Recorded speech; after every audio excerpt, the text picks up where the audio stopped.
Recording studio Nawada. Building पोते गंगा गंगा जाके कोई मारे नहीं मंतर। बिल्डिंग पोते गंगा गंगा जाके कोई मारे नहीं मंतर।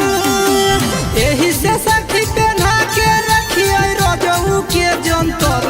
हमर सैया है पेंटर मिला के मारे के सेंटर। हमर रोजऊ है पेंटर मिला के मारे के सेंटर।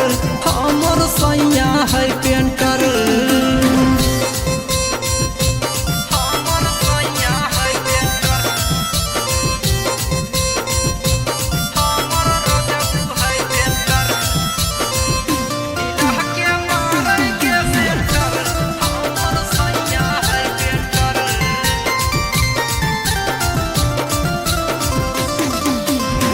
दिन भर पोते सखी जाई के मकान गे।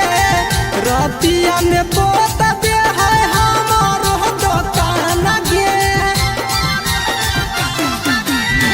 दिन भर पोते सखी जाई के मकान गे।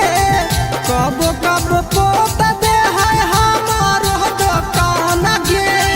कब कब पोत दे है हमारो दुकान गे।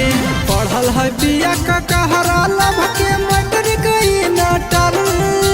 पढ़ल है बिया का कहरा लभ के मैट्रिक नटर। ढोढ़ी के कॉपी बुझी के कखा गढ़ली खेरत भर। हमर रजबू है पेंटर मिला के मारे के सेंटर। हमर सैया है पेंटर मिला के मारे के सेंटर। हमर रजबू है पेंटर।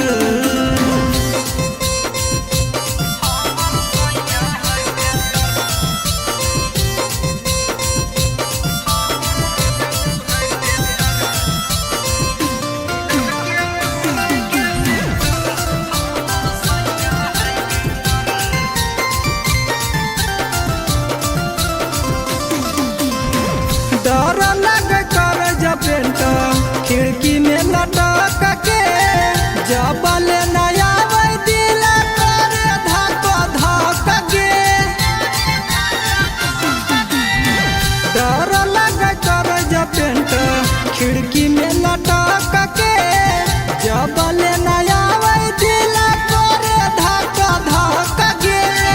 घर नया दिल करे धक धक के। आवे पियासल ललचित मुँह लगा दे है टंकर। आवे पियासल प्रदीप मुँह लगा दे है टंकर।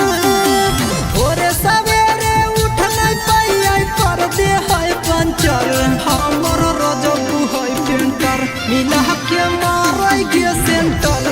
हमर सैया है पेंटर मिला के मारे के सेंटर। हमर रजबू है पेंटर। 3 बजे ले जगाव के।